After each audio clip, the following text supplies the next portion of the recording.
উচ্চ মাধ্যমিক রসায়ন দ্বিতীয় পত্রের প্রথম অধ্যায় পরিবেশ রসায়ন থেকে বোর্ড পরীক্ষা এবং ভর্তি পরীক্ষায় বিগত বছরগুলোতে এসেছিল এমন কয়েকটি গুরুত্বপূর্ণ বহু নির্বাচনী প্রশ্ন নিয়ে ধারাবাহিকভাবে আলোচনা করব। আজকে থাকছে প্রথম 5টি বহু নির্বাচনী প্রশ্ন।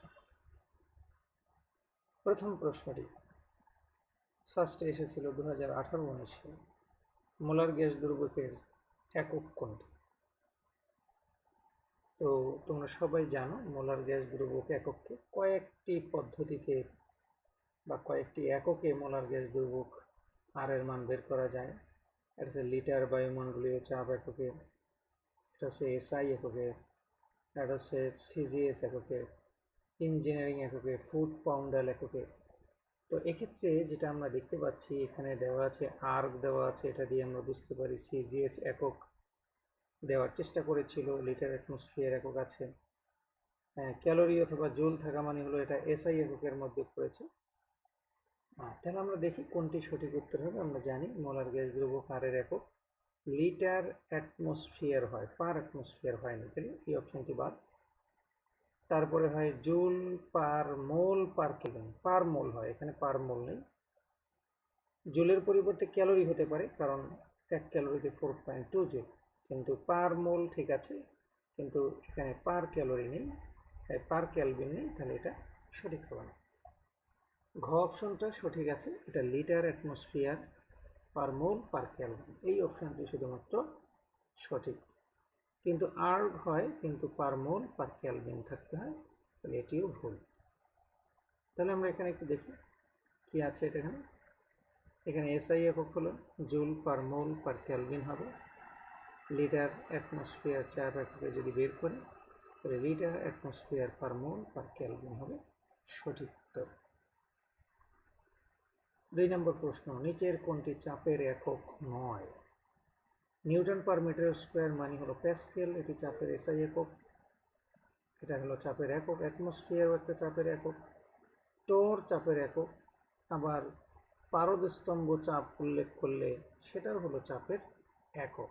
তবে লিটার ইন্টু অ্যাটমসফিয়ার, কারণ শুধু অ্যাটমসফিয়ার চাপের একক হলো লিটার ইন্টু অ্যাটমসফিয়ার, বা লিটার অ্যাটমসফিয়ার এটি চাপের একক হতে পারে না।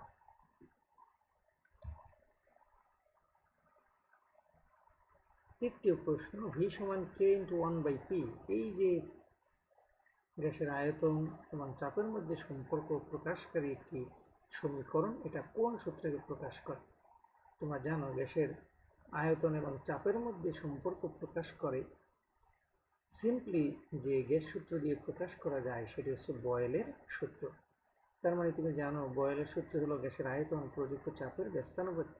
এখানে আয়তন ব্যস্তানুপাতিকই দেওয়া আছে, তার মানে এটি বয়েলের সূত্র হবে, কিন্তু এখানে উল্লেখ করা আছে অ্যাভোগাড্রোর সূত্র, গেলুসাকের সূত্র, ডাল্টনের সূত্র। তার মানে এদের একটিও এই সমীকরণটিকে গ্যাস সূত্র অনুসারে লেখা হয়নি। এখানে উল্লেখিত গ্যাস সূত্র অনুসারে যেভাবে লেখা যায় না।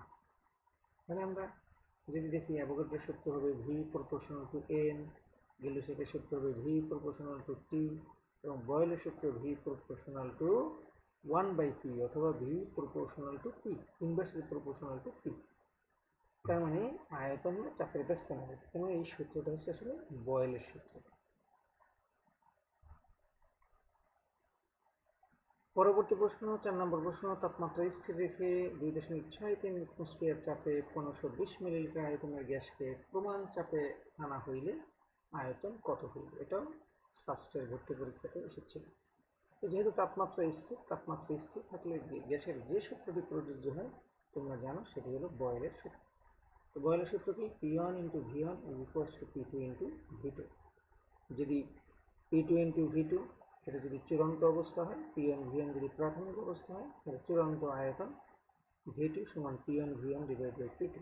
P1 ইন্টু V1 প্রাথমিক চাপ ইন্টু আয়তন 2.63 ইন্টু 1520 মিলিলিটার ডিভাইড বাই চূড়ান্ত চাপ, যদি এটি প্রমাণ চাপে আনা হয় তাহলে P2 এর মান হবে 1 অ্যাটমসফিয়ার। এটাকে ভাগ করলে আমরা পাবো 3997.6 মিলিলিটার। তার মানে অপশন ক হবে এক্ষেত্রে সঠিক উত্তর। প্রশ্ন নম্বর 5, তাপমাত্রা স্থির রেখে কোনো গ্যাসের আয়তন যদি দ্বিগুণ করি, আমরা জানি যে তাপমাত্রা স্থির রেখে যদি আয়তন বাড়াই দিলে চাপ কমে যাবে। তবে আয়তন বাড়াই দিলে চাপ কমবে, তাহলে সেটা কিভাবে কমবে সেটা আমরা যদি দেখতে বলছি এখানে আয়তন দ্বিগুণ করলে চাপ কেমন হবে। তাহলে আমরা একটু দেখি আয়তন দ্বিগুণ করলে চাপ কেমন হবে। যেহেতু তাপমাত্রা স্থির, তার মানে এক্ষেত্রে P2V2 is equals to P1V1। যেখানে P2V2 হলো চূড়ান্ত চাপ আয়তন আর P1V1 হলো প্রাথমিক চাপ আয়তন। তাহলে এখানে আমরা যদি P2 মানে চূড়ান্ত চাপ কেমন হবে এটা বের করতে চাই, তাহলে আগের চাপ P1 ইন্টু আগের আয়তন V1 ডিভাইড বাই চূড়ান্ত আয়তন V2। আগের চাপ P1 কে P1ই ধরলাম, আগের আয়তন V ধরলাম। চূড়ান্ত আয়তন হবে V2 এর মান হবে কি, আয়তন যেহেতু দ্বিগুণ করা হয়েছে তাহলে 2V, VV কাটা যাবে P1/2। অর্থাৎ দেখা গেল চূড়ান্ত চাপ P2 প্রারম্ভিক চাপের অর্ধেক হয়েছে, তার মানে উত্তর হবে ক। Thank you.